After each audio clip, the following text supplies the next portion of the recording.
Hello guys, welcome back आपके को नई वीडियो में। इस चैनल पर बहुत ही ज़्यादा बाद एक वीडियो आ रही है। एक्चुअली में ये पहला एपिसोड डाल रहा हूँ मैं, इसीलिए अगर तुम्हें ये पहला एपिसोड पसंद आता है तो उसके बाद ही मैं इसके नेक्स्ट एपिसोड डालूँगा और एक लॉन्ग वीडियो डालूँगा। तो इससे पहले तुम ये एक छोटा सा एपिसोड देख लो, अगर बढ़िया लगे तो मैं इसका नेक्स्ट एपिसोड ज़रूर लाऊँगा। ये लव स्टोरी होने वाली है। तो चलिए वीडियो को स्टार्ट करते हैं। मानवा का स्टार्ट होता है हैप्पी न्यू ईयर से, जहाँ पर बच्चे और बूढ़े सभी लोग ट्रिप पे जा रहे होते हैं, जबकि अपनी गर्ल एमसी के घर पर पकौड़ियाँ बन रही होती हैं जो कि वो खुद ही बना रही होती हैं। और उसके मॉम डैड अपने नाते की यानी कि अपने बेटी के बेटे की वीडियो देख रहे होते हैं जो उन्हें भेजी गई होती हैं, और उन्हें देखकर वो बहुत ही ज़्यादा खुश हो रहे होते हैं कि ये कितना ज़्यादा क्यूट है और कितना ज़्यादा स्मार्ट है, ये पक्का अपनी मॉम पर गया है। वहीं अपनी गर्ल एमसी पकौड़ियाँ बना रही होती हैं। अपनी बंदी का नाम है जियाहान, 32 साल की, बेरोजगार। अपनी बंदी कहती है, मॉम आप इसे कई बार दे चुकी हो, अब आप इसे बंद कर क्यों नहीं रख देती हैं। जबकि उसके डैड उसकी पकौड़ी उठाकर खा लेते हैं और उस पर अपनी बंदी बहुत ही ज़्यादा चिल्ला रही होती है कि आपको अगर इतना ज़्यादा खा रहे हैं तो खुद क्यों नहीं बना के खाते हैं। आप इतना ज़्यादा शोर मचा रहे हो और इतना ज़्यादा इंजॉय कर रहे हो, जबकि सारा काम सिर्फ मैं ही कर रही हूँ। तभी उसकी मम्मी उसे ताना मारते हुए कह रही होती है कि अगर तुम्हें इतना ज़्यादा हार्ड काम लग रहा है तो क्यों ना तुम अपने लिए एक बंदा ढूंढो और यहाँ से निकल लो। तभी वो वहाँ से निकल रही होती है क्योंकि उसके मॉम डैड वहीं पर रोमांस करना शुरू कर देते हैं, क्योंकि अब उसके बड़ी बेटी भी है जिसकी शादी हो चुके हैं, वो घर पर आ जाते हैं। और अपने जिया की मॉम अपनी बड़ी बेटी के पोती को गले लगा रही होती हैं, और उसका जीजा जी भी आ चुका जो कि बहुत ही ज़्यादा थक चुका है क्योंकि वो बहुत ही ज़्यादा ट्रैफिक में फंस चुके थे, और उसकी बड़ी बहन भी थक चुकी होती हैं। तभी उसके जीजा कहते हैं, क्या तुम्हें बहुत ज़्यादा थकान हो रही है, चलो यहाँ पर आओ, मैं तुम्हारी मसाज कर देता हूँ। तभी अपनी बंदी एक शर्ट निकाल के देती है। ओ, अगर तुम्हें इतने ज़्यादा ये कपड़े कंफर्टेबल नहीं लग रहे हैं तो तुम क्यों ना इन्हें पहन लो, क्योंकि तुम मेरी बड़ी बहन जो हो, ये मैंने तुम्हारे लिए ही प्रिपेयर किया है। लेकिन उसकी बड़ी बहन उसे मना कर देती है, ये कुछ ज़्यादा ही बढ़िया नहीं लग रहा है। तभी वो अपनी बंदी ज़बरदस्ती करने लगती है कि इसे जल्दी से पहन लो। तो उसे पीछे से एक मौका आता है अपनी मदर से कि तुम ये क्या कर रही हो, क्या तुम अपना मुंह बंद नहीं कर सकती। अपनी बंदी भी अपने मुंह पर चिल्लाती हैं, तो आप मुझे क्यों मार रही हो, जबकि यहाँ का सारा काम मैं करती हूँ। क्या आप जिमिन से यानी कि उसकी बड़ी बहन से इसलिए अच्छे से बात करती हैं क्योंकि उसकी शादी हो चुकी है और वो आपसे काफ़ी दूर रहती है। तभी उसका जीजा भी कहता है, तुम ऐसे उससे बात नहीं कर सकती, चलो यहाँ से चलते हैं। और वहाँ पर काफ़ी लड़ाई झगड़ा होता है। अब जहाँ पर अपनी बंदी स्मोकिंग रूम में बैठकर स्मोकिंग कर रही होती है और सोच रही होती है कि ये कितना ज़्यादा बुरा है। उसे याद आता है कि उसकी बड़ी बहन ने कैसे कहा था कि मेरे पास तुम्हारे लिए एक ऑफर है, हालांकि वो मिड एज में है यानी कि बूढ़ा है, लेकिन वो तुम्हारे लिए काफ़ी रहेगा। अपनी बंदी भी कहती है कि मैं उसको मार डालूंगी। तभी वहाँ पर एक बंदा आता है, क्या तुम अपना मुंह बंद नहीं रख सकती हो। अपनी बंदी सोचती है ये एक्चुअली में है कौन। उसके हाथ में कोई तो भी चीज़ होती है जो खारा होता है, उसको चिकन ब्रेड कहते हैं। अपनी बंदी उसे देखते हुए कह रही होती है कि ये बंदा स्मोकिंग रूम में चिकन ब्रेड में आखिर खा क्यों रहा है। फिर वो पूछती है कि आखिर तुम हो कौन। बंदा कहता है कि क्या तुम मुझे नहीं जानती, मैं माइकल हूँ, वो जो हमेशा हेडफोन ऐसे पहन के रखता था। लड़की फिर से सोचने की कोशिश करती है, माइकल माइकल कौन माइकल। तभी उसे याद आता है कि अच्छा वो माइकल। तभी हमें दिखाई जाती है बिफोर और आफ्टर की। अपना बंदा भी कहता है, क्या सच में मैं इतना ज़्यादा चेंज हो चुका कि तुम मुझे पहचान तक नहीं रही। तभी अपनी बंदी बहुत ज़्यादा चिल्ला रही होती है कि तुम इतने ज़्यादा बदल चुके हो, तुम तो बहुत ज़्यादा बेकार, वियर्ड और इतने ज़्यादा बेवकूफ़ लगते थे। अपना बंदा शौक में होता है कि एक्चुअली में मेरे इतने लो रेट तो नहीं थे। और अपना बंदा बहुत ज़्यादा बकबक करने लगता है कि मैं तो फूडी हूँ, मेरे माँ बाप ये नहीं खिलाते हैं, ये खाने में अच्छा है। अच्छा यहाँ पर ऐसा कौन सा फूड है जो कैलोरीज में बहुत ही ज़्यादा अच्छा है। और इसी तरह की बात चल रही होती है। लड़की सोच रही होती है कि आखिर ये बंदा है किस तरह का। तभी हमें बता दिया जाता है कि इसका नाम है माइकल ऑल्सो ये भी 32 साल का है। ऑल्सो ये भी एक बेरोज़गार है। हालांकि ये चाइल्डहुड फ्रेंड्स हैं, इसीलिए ये सेम बिल्डिंग में रहते हैं और ये इसके घर पर है। और तभी इसे याद आता है कि हर सोसाइटी में या कहीं हर जगह एक ऐसा बंदा ज़रूर होता है जो सभी लोगों से दूर रहता है, अकेले में। एक ऐसा बंदा जिसको किसी से भी बात करना पसंद नहीं होता है। हालांकि उसके आसपास काफ़ी सारे बच्चे होते हैं, पड़ोस में भी, लेकिन फिर भी वो किसी से बात नहीं करते तब तक जब तक मैं। हालांकि वो एक दूसरे को पहचानने में काफ़ी ज़्यादा अच्छा है। अपनी बंदी सोचती है, इन सब को सोचने का क्या ही मतलब है। पूरी फैमिली में एक ब्लैक शीप मैं भी तो हूँ, यानी कि ये भी तो बेरोज़गार है। वो देखती है कि ये एक्चुअली में काफ़ी ज़्यादा अच्छा हो चुका है और काफ़ी ज़्यादा डिफरेंट भी। मुझे लगता है कि इसकी लाइफ काफ़ी ज़्यादा अच्छी हो चुकी है। खैर, मुझे लगता है कि शहर ही वो एक ऐसी जगह है जहाँ जानवर भी ह्यूमन बन सकते हैं। बंदी की सोच देखो भाई। खैर, माइकल अब एक प्रो गेमर है। जैसे वो पहले भी गेम खेलता था और एक अच्छी कंपनी में असिस्टेंट मैनेजर है और वो अच्छा दिखता भी है। तभी उसे कुछ क्लिक करता है, 1 मिनट रुको, मैं भी तो 32 साल की हूँ, जॉबलेस हूँ, वो बहुत सारी चीज़ें सोच रही होती है। यहाँ तक कि इसका मतलब ये है कि वो ये सोच रही होती है कि ये बंदा मेरी ही उम्र का हो गया है, जॉबलेस ही हो गया, मतलब वो कंपनी में काम करता है लेकिन उसके पास पर्टिकुलर कोई काम नहीं है। वो अपनी बंदी से काफ़ी ज़्यादा ऊपर है और यही सोचकर वो बहुत ज़्यादा सैड हो जाती है। वो कहती है कि मुझे लगता है कि मुझे यहाँ पर मर जाना चाहिए। आई एम श्योर कि तुम बहुत ही ज़्यादा अच्छे हो। अपना बंदा पूछता है, तुम इतनी ज़्यादा उदास क्यों लग रही हो? अपनी बंदी कहती है, अच्छा तुम्हें ऐसा क्यों लगता है? वो सोचती है कि ऐसा लग रहा है कि ये बहुत ही ज़्यादा अच्छा कर रहा है। अपना बंदा कहता है कि मैं भी कुछ ज़्यादा अच्छा कर नहीं रहा हूँ। ऑफिस जाओ, काम करो, गेम खेलो, फिर से सो जाओ, फिर से यही करो, फिर से रिपीट करो। अपनी बंदी कहती है, अच्छा तो तुम्हें ये सब अच्छा नहीं लगता? ये तो मेरी नज़र में काफ़ी ज़्यादा अच्छा है। खैर, अपना बंदा कहता है कि अच्छा अगर तुम कहती हो तो ठीक है, लेकिन अगर मैं इसके बारे में सोचूं तो मुझे लगता है कि मेरे पेरेंट्स इसे लाइक नहीं करते। मतलब मेरे पेरेंट्स इसके बारे में ऐसा नहीं सोचते। मेरे पेरेंट्स मेरे पिछले 5 सालों के बारे में नैकिंग करते रहते हैं, बकवास करते रहते हैं कि मैं कितना ज़्यादा बढ़िया था, यंगर था, जवान था और मैं जल्द से जल्द शादी क्यों नहीं कर लेता। मुझे लगता है कि शादी सब कुछ नहीं होता है, लेकिन तुम्हें पता है कि तुम्हारे ऊपर क्या बीत रही होती है। लड़की भी उसकी बात से एग्री कर रही होती है। तभी लड़का बताता है कि वे यहाँ तक नहीं रुके, उन्होंने एक एजेंसी हायर करी है मेरी मैरिज के लिए और उन्होंने लगभग 5 मिलियन वॉन तक उसे खर्च करने के लिए दे दिए। लड़की भी हैरान है कि तुम तो बहुत ही ज़्यादा फंस चुके हैं। बंदा कहता है कि मुझे नहीं लगता कि तुम इतने ज़्यादा ट्रबल में हो जितने में मैं हूँ।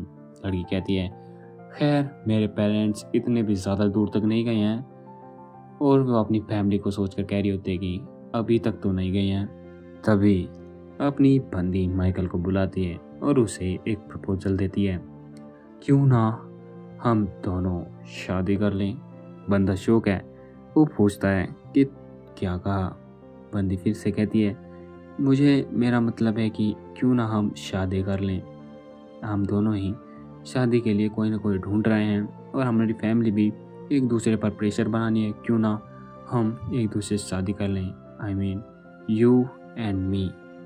ना तो तुम किसी को डेट कर रहे हो, ना ही मैं किसी को डेट कर रही हूँ, तो तुम मैं सिंगल और हम दोनों शादी कर लें तो दोनों की सिचुएशन विन विन वाली हो जाएंगी। क्या तुम्हें समझ में आ रहा है? उसे लगता है कि अपना बंदा कुछ समझ ही नहीं रहा है, वो बहुत ही ज़्यादा सीरियस हो रहा है। लेकिन अपनी बंदी फिर से चिल्ला रही होती है कि तुम इतने ज़्यादा सीरियस क्यों लग रहे हो, ये बस एक जोक हो सकता है, ठीक है, इसे छोड़ दो, भूल जाओ, मैं बस ऐसे ही मजाक कर रही थी। और वो हंस कर बहुत ही ज़्यादा ऑकवर्ड हो चुकी हैं। तभी वो देखती हैं कि अपना बंदा अपने पापा से पूछता है। जैसे ही वो अपने पापा से पूछता है, उसके पापा तुरंत हाँ बोल देते हैं। यहीं पर तुरंत ही चट मंगनी पट ब्याह हो जाता है। भाई हनीमून के लिए भी निकल चुका वो हवाई पहुंच चुका बीच पर, वो एंजॉय कर चुका, यहाँ तक कि वो अपने होटल रूम में सब कुछ अरेंज हो चुका। वो शावर करके बाहर आता है और सोचता है कि किसने सोचा था कि मैं इस जैसी प्लेस पर कभी आ भी पाऊँगा तभी। और सब कुछ हो चुका है और लड़की अभी तक बिस्तर पर बैठी हुई है। बंदा कहता है कि हे, तुम वहाँ क्या कर रही हो, जल्दी से रेडी हो जाओ। और लड़की सिर्फ कैन उठा पाती है कि मैं बस इसे फिनिश कर लूँ। और वो सोचती है आखिर यहाँ पर चल क्या रहा है। तो पार्ट 2 वहीं से शुरू होता है जहाँ पर पार्ट 1 ख़त्म हुआ था। यहाँ पर दोनों ही हनीमून बनाने के लिए दूसरी कंट्री में आ चुके होते हैं। लड़की को अभी भी यकीन नहीं हो रहा होता है कि वे दूसरी कंट्री में हनीमून मनाने के लिए आ चुके होते हैं। उसे लग रहा होता है कि ये एक ड्रीम है। तभी वो अपने गाल को पिंच करती है और उसे यकीन आता है कि ये एक्चुअली में रियल है। वो अपने बंदे के साथ हनीमून मनाने के लिए एक कंट्री में आ चुकी है। वो अपने बंदे को देखती है कि मैंने सच में इस बंदे के साथ शादी की है। और वो अपने बंदे के एप्स देख लेती है, जिसे देखकर वो काफ़ी ज़्यादा ब्लश करने लगती है। वो अपने आप को स्लैप करती है और रियलिटी में आने के लिए फोर्स करती है। तभी अपना बंदा उसे देख रहा होता है और कहता है कि आखिर तुम कर क्या रही हो। वो लड़की बोलती है मुझे काफ़ी ज़्यादा नींद आ रही है। तो अपना बंदा उसे सोने के लिए कहता है। तभी लड़की भी पूछती है लेकिन तुम क्या कर रहे हो। अपना बंदा कह रहा होता है कि मैं बस कुछ पैक कर रहा हूँ। लड़की पूछती है क्या, तुम क्या पैक कर रहे हो। तभी अपना बंदा बताता है कि मैं वो चीज़ पैक कर रहा हूँ जिससे पूरी रात अच्छा फील होता है और रात अच्छे से बीतती है। लड़की भी ओ कैजुअली में कह रही होती है ओ मुझे समझ में आ रहा है। लेकिन उसे क्लिक करता है 1 मिनट, क्या ये बंदा ये आखिर क्या कहना चाहता है जिससे रात अच्छे से बीतती है। क्या इसके दिमाग में वैसा कुछ तो नहीं चल रहा है। क्या ये वो पैक कर रहा है। और हमें पता है ये किस बारे में सोच रही होती है। तब की लड़की सोच रही होती है कि इसका मतलब ये नहीं कि हम कर सकते हैं क्योंकि हमारी शादी हो चुकी है, क्योंकि मैं इसके लिए अभी तैयार नहीं हूँ। मैंने नहीं सोचा था कि हमें तुरंत ही ये सब करना पड़ेगा। आखिर ये बंदा करना क्या चाहता है। तभी अपना बंदा कुछ तो भी ढूंढ लेता है। वो लड़की चिल्लाने लगती है नहीं मैं अभी भी रेडी नहीं हूँ। लेकिन अपना बंदा उसे ईयर प्लग्स दे रहा होता है क्योंकि अपने बंदे को रात में खर्राटे लेने की आवाज़ें आती हैं। तभी अपना बंदा अपनी आंखों पर वही जो रात को सोते वक्त लगाते हैं वो लगा लेता है और सो जाता है। जिसे देख लड़की काफ़ी ज़्यादा हैरान है कि आखिर ये बंदा है क्या चीज़। और लड़की भी अपने कान में ईयर प्लग्स लगा लेती है और लेट जाती हैं कि आखिर मैं सोच कर रही थी। अगला दिन स्टार्ट हो जाता है। सभी का ये सपना होता है कि उनकी ज़िंदगी काफ़ी ज़्यादा अच्छी तरीके से बीते, लेकिन कभी कभी ये ज़िंदगी काफ़ी ज़्यादा बुरी भी हो जाती है। अब लड़की सोच रही होती है कि उसे अब करना क्या चाहिए। मैं अब कुछ पहनना चाहती हूँ लेकिन मैं क्या पहनूँ जो अच्छा भी हो, मॉडर्न भी हो, फैशनेबल भी हो, सिंपल भी हो और जो मेरे हनीमून ट्रिप के लिए काफ़ी ज़्यादा अच्छा भी हो। तभी पीछे से आवाज़ आती है अपने बंदे की कि मैं तो तैयार हो चुका हूँ। लड़की देखती है कि क्या तुम तैयार हो चुके हो। अपना बंदे को वो देखती है और काफ़ी ज़्यादा क्रीप्ड आउट हो जाती है क्योंकि उसने जो पहना होता है वो काफ़ी ज़्यादा उसे शूट नहीं कर रहा होता है। वो लड़की कहती है आखिर तुम ये कर क्या रहे हो, हम बीच पर जा रहे हैं तो तुम ऐसे कपड़े कैसे कर सकते हो। लेकिन अपने बंदे को उस कपड़ों में कोई भी ज़्यादा दिक्कत नहीं लग रही होती है। अपना बंदा कह रहा होता है कि ये तो काफ़ी ज़्यादा अच्छा है, ये मुझ पर काफ़ी ज़्यादा सूट करता है। लेकिन अपनी बंदी उस पर चिल्ला रही होती है कि क्या ये बैगी जीन्स, ये शर्ट टाइट शर्ट और तुमने यहाँ पैरों में क्या पहना हुआ है, सैंडल्स, ये काफ़ी ज़्यादा घटिया फैशन है तुम्हारा। लेकिन अपने बंदे कोई भी प्रॉब्लम नहीं लग रही होती है कि ये सैंडल्स में आखिर दिक्कत क्या है। और अपना बंदा कपड़ों के बारे में काफ़ी ज़्यादा कैजुअल होता है कि क्या कपड़े एक्चुअल में मैटर भी करते हैं। लेकिन अपनी बंदी काफ़ी ज़्यादा शौक है कि ये बंदा आखिर है क्या चीज़। अब वो उसका कान पकड़ती है और एक शॉपिंग मॉल में ले आई होती है जिसे वो अपनी बंदी ट्राई करवा रही होती है अलग अलग कपड़े। वो सोच रही होती है कि हालांकि मुझे भी कुछ कपड़ों की फैशन की समझ नहीं है, लेकिन मुझे जब लगता है वो नए कपड़े पहन के आएगा तो वो पहले से तो काफ़ी ज़्यादा अच्छे होंगे। तभी अपना बंदा कुछ तो भी बेकार सा पहन के आता है जिससे लड़की बहुत ही ज़्यादा शौक में आ जाती कि आखिर ये बंदा है क्या चीज़। अपना बंदा उसे काफ़ी ज़्यादा अच्छा लग रहा होता है कि क्या तुम्हें सही में नहीं लगता कि ये काफ़ी ज़्यादा अच्छा है। लड़की सोच रही होती है कि ये बंदा, इस बंदे को क्लोथ्स की कोई भी ज़्यादा समझ नहीं है। ये बंदा एकदम जानवर है, इसे कुछ भी दे दो ये पहन लेगा। तभी अपनी लड़की उसे नए कपड़े देती है पहनने के लिए, और जो कि अपनी बंदी की नज़र में ये बंदा हैंडसम लग रहा होता है। खैर, हमें भी बहुत ही ज़्यादा अच्छा लग रहा है इन कपड़ों में। हर बंदा कैजुअल कपड़ों में, ढीले ढाले कपड़ों में अच्छा ही लगता है। अपना बंदा अपने कपड़ों को चेक करता है और कहता है कि क्या ये सच में अच्छे लग रहे हैं। तभी लड़की कहती है कि ये काफ़ी ज़्यादा अच्छे लग रहे हैं, और एटलीस्ट मेरे लिए तो ये काफ़ी ज़्यादा अच्छे हैं। लड़का लड़की को देखता है कि उसे उसके कपड़े काफ़ी ज़्यादा पसंद आए हैं, तो वह और भी ज़्यादा यूनिट्स उसी सेम कपड़े के खरीदने लगता है। लड़की उसे मना कर रही होती है कि आखिर तुम कर क्या रही हो। अब बंदा कहता है कि तुमने कहा था कि ये कपड़े काफ़ी ज़्यादा अच्छे लग रहे हैं, तो मैं यही कपड़े और भी ज़्यादा खरीद लेता हूँ। लड़की सोच रही होती है कि ये बंदा, ये कितना ज़्यादा एनिमल टाइप है, इसे कुछ भी दे दो ये बस पहन लेगा। तभी वो उसे बताती है कि हम अलग अलग कपड़े पहनेंगे जो तुम्हारे लिए काफ़ी ज़्यादा सूटेबल हो, समझ गए। तो अब लड़की उसके लिए काफ़ी ज़्यादा अच्छे अच्छे कपड़े सिलेक्ट कर रही होती है। तब अपने बंदे की नज़र एक बिकनी पर जाती है जो उसे काफ़ी ज़्यादा अच्छी लग रही होती है। अपना बंदा लड़की के पास जाता है और कहता है कि मैं भी तुम्हारे लिए कुछ ख़रीदना चाहता हूँ। तुमने कहा ना कि हम एक बोट बनाना राइड पर जाने वाले हैं। अभी अपना बंदा कुछ तो भी पैक करवा के ले आया होता है और उसे दे देता है। इसे देखकर अपनी बंदी काफ़ी ज़्यादा शौक है कि वो उसे कुछ तो भी पहनने के लिए दे रहा है। फाइनली माइकल जिया को वो कपड़े दिला देता है, मतलब वो स्विम सूट दिला देता है। जिया सिर्फ यही सोच रही होती है कि एक्चुअली में उसने वो ख़रीद लिया जो माइकल ने उसे दिलाया है। वो सोचती है कि माइकल ने उसे बिना कुछ बताए सीधा उसके हाथ में वो बैग थमा दिया और मुझे पता भी नहीं है कि उसमें है क्या। हालांकि मैंने भी उसके लिए कपड़े खरीदे हैं, तो इसका मतलब ये नहीं है कि वो भी मेरे लिए कपड़े खरीदे और मुझे बताए भी नहीं। ऐसा लग रहा है मैं इससे हारती जा रही हूँ। लेकिन ये बंदा, आखिर ये बंदा है कैसा। दूसरी तरफ जहाँ चेंजिंग रूम में जा रही होती है और अब फाइनली टाइम आ चुका है जब उसे वो स्विम सूट खोलना है। लेकिन वो देखती है कि उस स्विम सूट में कुछ तो भी अलग होता है और बस दुआ कर रही होती है कि ये कुछ भद्दा ना हो। लेकिन वो देखकर काफ़ी ज़्यादा शौक हो जाती है, जो हमें नहीं दिखाया जाता है अगले सीन में, जहाँ पर माइकल ने स्विम सूट पहन लिया होता है और हमें दिखाया जाता है जिया को जो फुल कवर बॉडी शूट में होती है, जो कि माइकल उस स्विम सूट के काफ़ी ज़्यादा फ़ायदे बताने लगता है और उससे पूछता है क्या ये बढ़िया नहीं है। लेकिन जिया को ये काफ़ी ज़्यादा बेकार लग रहा होता है कि क्या ये सच में मुझसे मजाक कर रहा है। माइकल देखो, हम हनीमून पर आए हैं और तुम्हें सही में लगता है कि हमें ऐसे कपड़े पहनने चाहिए। ज़रा इधर देखो, ज़रा बाकी लोगों को देखो, उन्होंने कैसे कपड़े पहने हैं। क्या तुम्हें समझ में नहीं आ रहा कि हमें भी नॉर्मल लोगों की तरह कपड़े पहनने चाहिए थे। लेकिन माइकल उसे कहता है कि उन्होंने तो ये ओपन कपड़े पहने क्योंकि उन्हें गर्मी लग रही है। लेकिन जिया कहती है ओह तो उन्हें गर्मी लग रही है लेकिन हमें नहीं हो।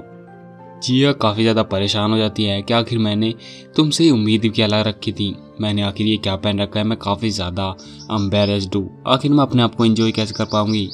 तुरंत कट सीन होता है जहाँ पर जिया उस स्विम सूट में काफ़ी ज़्यादा एंजॉय कर रही होती है और उसे वो स्विम सूट काफ़ी ज़्यादा कंफर्टेबल लगता है।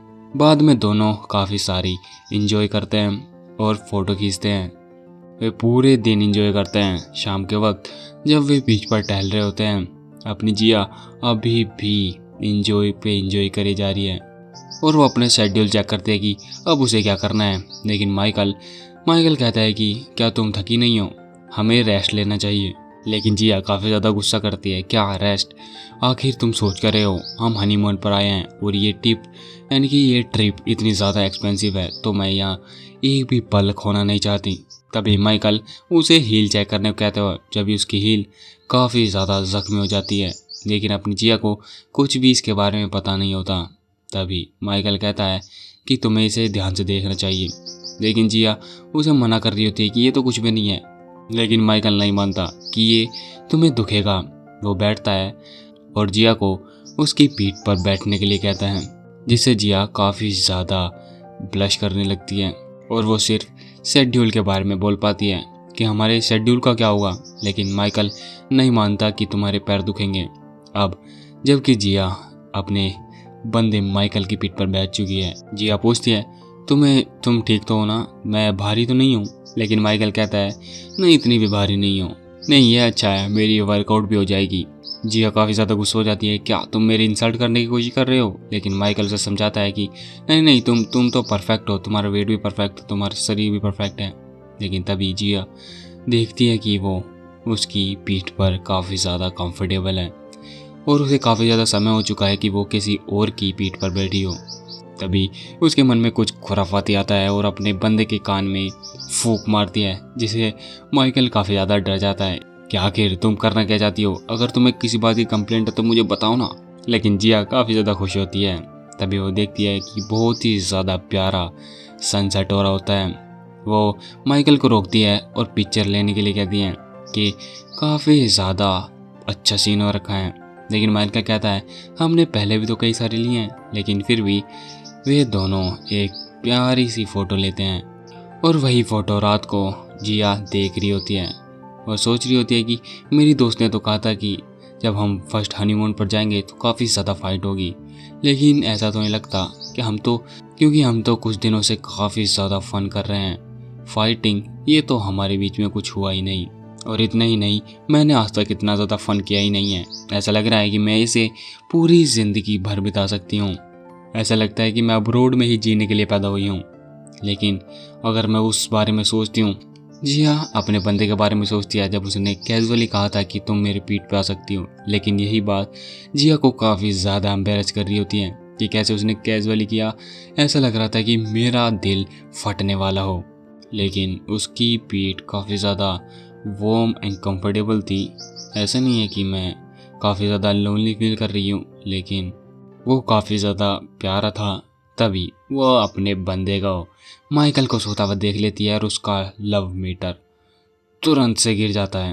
वो अपने बिस्तर पर लेटते हुए सोचती है कि आखिर मैं सोच कर ही थी, मुझे बस इस बहुत ही ज़्यादा एक्सपेंसिव ट्रिप का फ़ायदा उठाना है और एंजॉय करना है जितना मैं कर सकूं।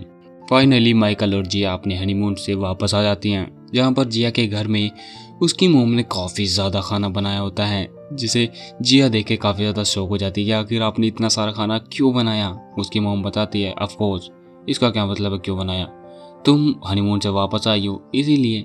इसे सुनकर जिया काफ़ी ज़्यादा खुश हो जाती है। लेकिन जिया अभी भी कंफ्यूज है उन बॉक्सेस को देखकर। लेकिन ये बॉक्स यहाँ पर कर रहे क्या हैं?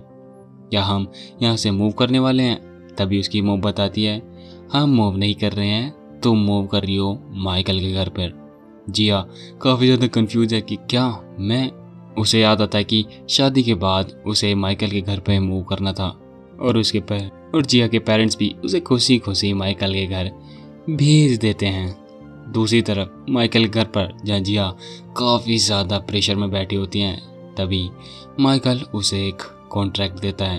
तभी हम जिया की बचपन की कुछ यादें देखते हैं, जहाँ पर जिया को एक कार्टून याद होता है जहाँ पर जिसमें एक थीम सॉन्ग था, just do it don't be, मतलब हिंदी में बता देता हूँ मैं, करते रहो क्योंकि तुम अभी भी मिस्टेक कर सकते हो, क्योंकि तुम अभी भी बड़े नहीं हुए हो। लेकिन जिया काफ़ी ज़्यादा बड़ी हो चुकी है और वो यंग भी नहीं है, तो इसका मतलब है अब मैं मिस्टेक नहीं कर सकती। वो अब काफ़ी ज़्यादा प्रेशर में है कि आखिर ये क्या करने वाली है।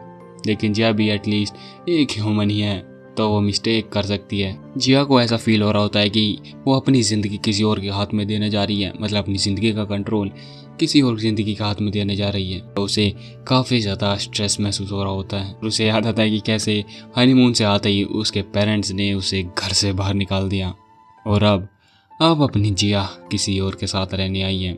ऐसे किसके साथ? जिसके साथ में खैर थिंकिंग ख़त्म हुई। अब प्रेजेंट में आते हैं, जहाँ पर माइकल जिया को कॉन्ट्रैक्ट देता है जिसमें लिखा होता है कि वो सब लिख दो जो तुम कॉन्ट्रैक्ट में चाहती हो। 3 लिस्ट होती हैं भाई इसमें। तभी जिया काफ़ी ज़्यादा गुस्सा हो जाती है। लेकिन तभी माइकल पूछता है आखिर क्या हुआ? लेकिन नहीं, कुछ नहीं। जिया को अभी भी समझ में नहीं आ रहा होता है कि आखिर ये कहना क्या चाहता है, आखिर मैं इसमें लिखूँ क्या।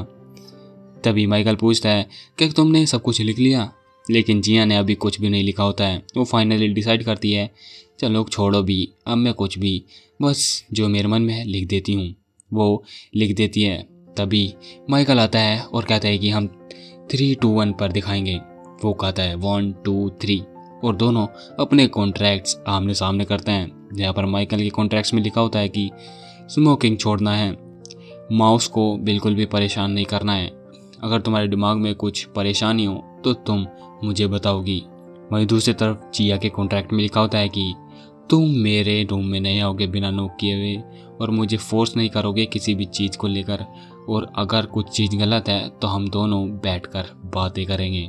खैर मुझे तो लगता है दोनों के पर्सपेक्टिव से दोनों की अच्छी ही कॉन्ट्रैक्ट में लिस्ट है। खैर जब वो जिया देखती है कि उसे स्मोकिंग छोड़नी है तभी वो बहुत ज़्यादा गुस्सा हो जाती है कि आखिर तुम मुझे इस तरह से कैसे कह सकते हो, मैं स्मोकिंग इतनी सडन तरीके से नहीं छोड़ सकती, इवन मेरे डैड तक ने मुझसे ये नहीं कहा है। स्मोकिंग वो चीज़ नहीं है जो तुम एकदम छोड़ दो, तुम्हें पूरी ज़िंदगी लग जाती है जब छोड़ने में। लेकिन माइकल कैजुअली कह देता है कि मुझे सिगरेट की स्मेल काफ़ी ज़्यादा बुरी लगती है और यहाँ तक कि ये मुझे बिल्कुल भी पसंद नहीं है। तभी जिया उसके दूसरी कंडीशन पे कहती है कि माउस को परेशान मत करना। जिया पूछती है आखिर ये माउस है कौन। माइकल पूछता है क्या, मैंने तुम्हें अभी तक माउस के बारे में नहीं बताया। तभी लड़की के यानी कि जिया के पैर में कुछ चुभता है और वो उसे शिकायत करते हुए कहती है मेरे पैरों पे से कुछ गया। शायद से जिया बहुत ज़्यादा डर चुकी है, लेकिन अगले ही पल में दिखाया जाता है वो एक बिल्ली होती है जो कि माइकल की पेट होती है। माइकल उसे माउस बुला रहा होता है, इसका मतलब ये बिल्ली का नाम ही है माउस। माइकल उससे काफ़ी ज़्यादा प्यार कर रहा होता है कि ओ देखो इसके बारे में बात की और ये यहाँ पर आ गई। तभी जिया पूछती है क्या तुमने एक कैट का नाम माउस रखा है। माइकल काफ़ी ज़्यादा कैजुअल टोन में बोलता है क्या हम इसका नाम नहीं रख सकते। तभी वो अपनी बिल्ली को मतलब माउस को जिया के सामने लाता है और बोलता है जिया को हाई करो, जिया को हाई करो। तभी वो बिल्ली का आवाज़ निकालते हुए कहता है hello Jiya, my name is Mouse, how are you. Jiya काफ़ी ज़्यादा कंफ्यूज है और वो बताती है कि तुमने मुझे इसके बारे में तो पहले कभी बताया ही नहीं था। माइकल बताता है कि मैंने इसलिए नहीं बताया था कि मुझे भी उम्मीद नहीं थी कि मैं किसी और के साथ रहने वाला हूँ। क्या तुम्हें बिल्ली पसंद नहीं है। और वो माइकल अपनी बिल्ली को उसके सामने करता है और कहता है कि क्या तुम मुझे पसंद नहीं करती।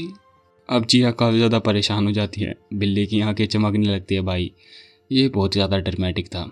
आखिरकार जिया मान जाती है उसके साथ रहने के लिए, लेकिन तभी माइकल उसे अपनी बिल्ली पकड़ने के लिए कहता है, मतलब माउस को पकड़ने के लिए कहते हैं। जिया काफ़ी ज़्यादा शौक हो जाती है कि अब उसे बिल्ली पकड़नी पड़ेगी, लेकिन बिल्ली उसके हाथों में काफ़ी ज़्यादा शांत होती है।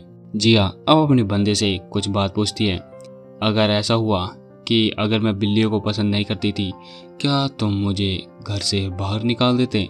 माइकल कहता है कि नहीं ऐसा नहीं है, मैं बस तुम्हारे लिए एक और रूम खरीद देता। जिया काफ़ी ज़्यादा चिल्लाती है क्या रूम खरीद देते, आखिर पैसे कहाँ से आते। माइकल कहता है कि पैसे की बात नहीं है, जबकि हमने अपने रिलेशनशिप को कॉन्ट्रैक्ट में ले लिया है तो हम अब मैरिड हो चुके हैं, तो तुमने मुझसे शादी की है और तुम मुझ पर विश्वास भी रखती हो, तो इसीलिए मैं इतना तो तुम्हारे लिए कर ही सकता हूँ। सही कहा ना। अब जब जिया इस सिचुएशन में माइकल को देखती है तब वह उसे काफ़ी ज़्यादा थॉटफुल लगता है, विचारशील, क्या बात है। आखिरकार दोनों के दोनों की कंडीशंस मान जाते हैं।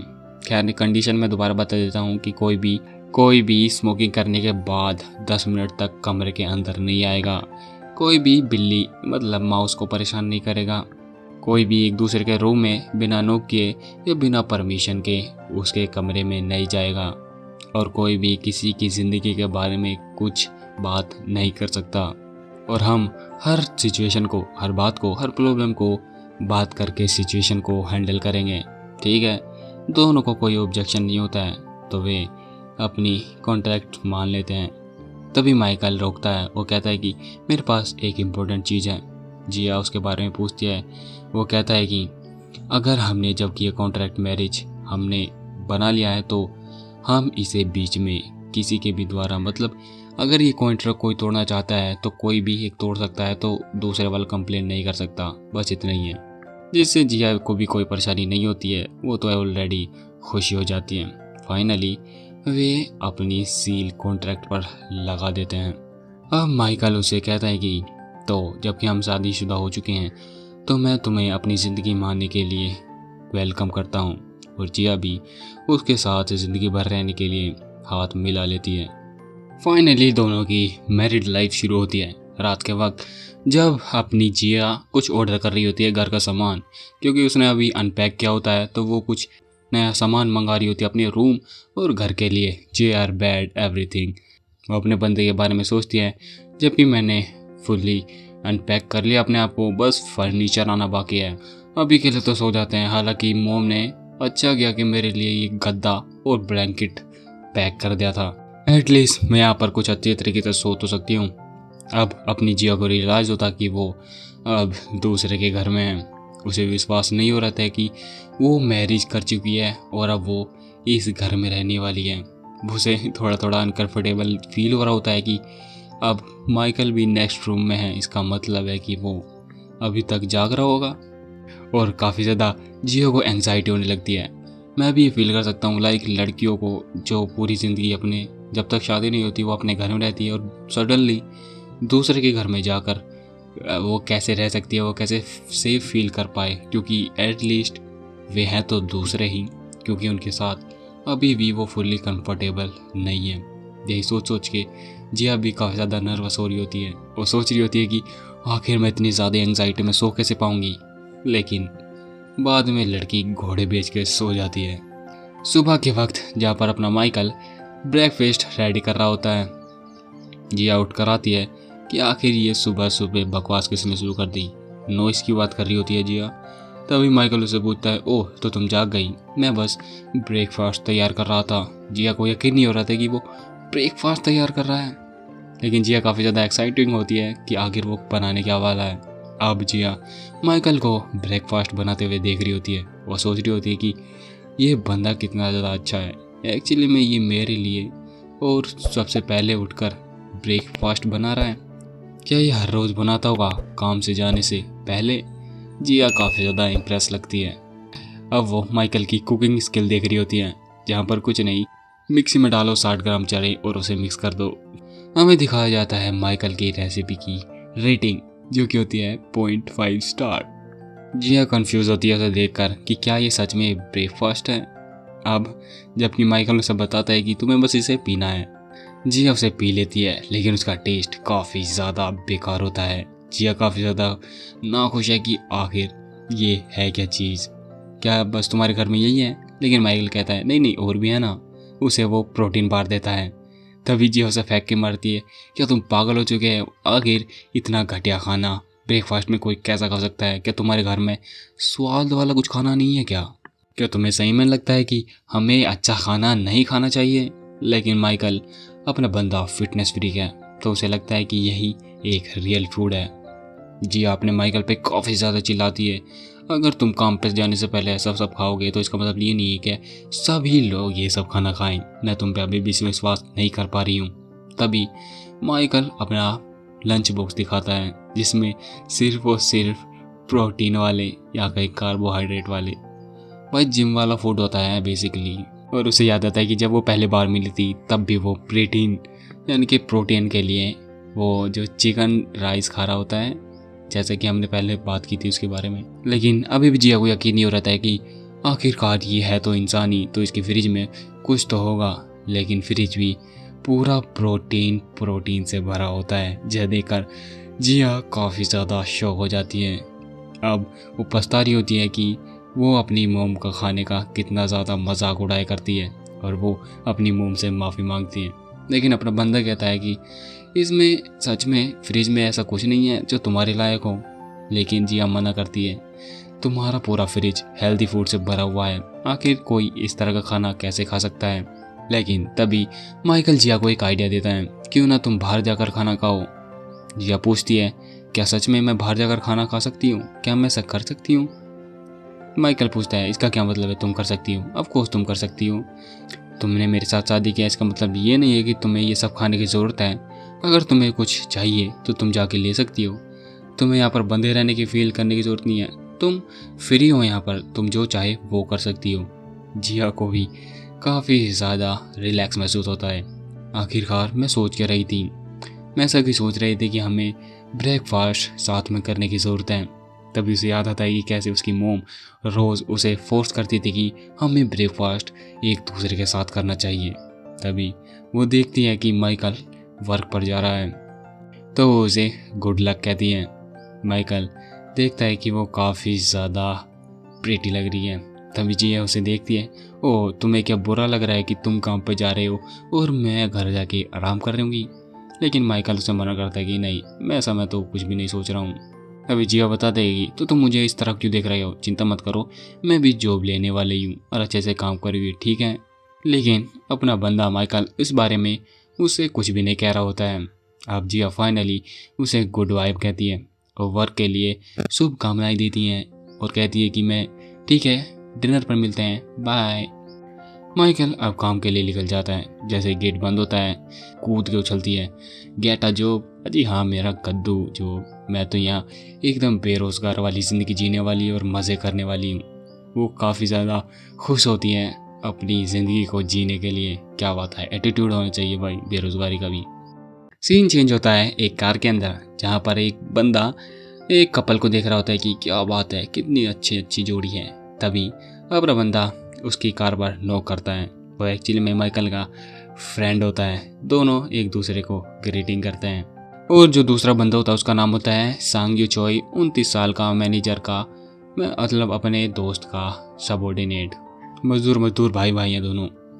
चोई से पूछता है कि तुमने उस रात मुझे सरप्राइज कर दिया था। माइकल उस बारे में पूछता है, किस बारे में बात कर रहे हो, क्या तुम्हें सच में नहीं पता? चोई कहता है कि जब भी उसे याद आता है कि चोई ने उसे बताया था कि वो एक वेकेशन पर जा रहा है, वो भी उसे बिना बताए। मतलब अपना बंदा कभी भी लीव नहीं लिया है और वेकेशन पे आज तक नहीं गया है, तो उसे काफ़ी ज़्यादा शौक लगता है। और वो बताता है कि चोई बताता है कि चोई को अपने बंदे ने बहुत ही ज़्यादा मैंगोस भेजे थे, वो भी कुरियर से डिब्बों में भरकर।